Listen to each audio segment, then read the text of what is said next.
vous remercier de la tenue de ce propos ce matin.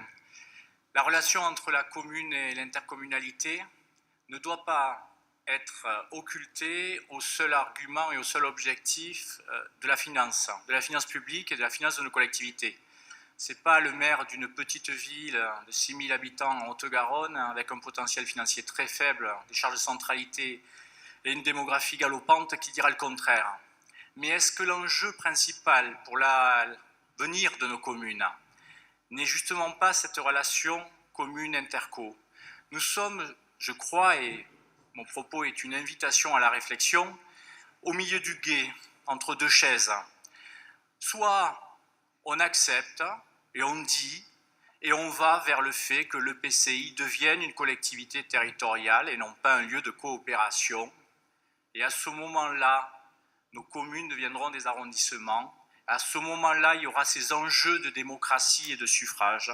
Et à ce moment-là, il y aura des enjeux de fiscalité commune et identique en tout point.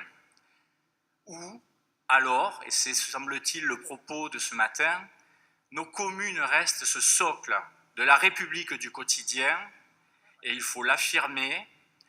Et alors, de grâce, suivant nos territoires, suivant notre histoire, suivant nos géographies, suivant nos sociologies, laissez-nous la liberté de faire comme on a fait depuis 100 ans que l'AMF existe, créer des syndicats, un gros syndicat qui est l'Interco, le PCI, et faire en fonction de nos besoins, en fonction des besoins des gens, et cessons de nous imposer un modèle unique qui marche à un endroit et qui ne marche pas à un autre.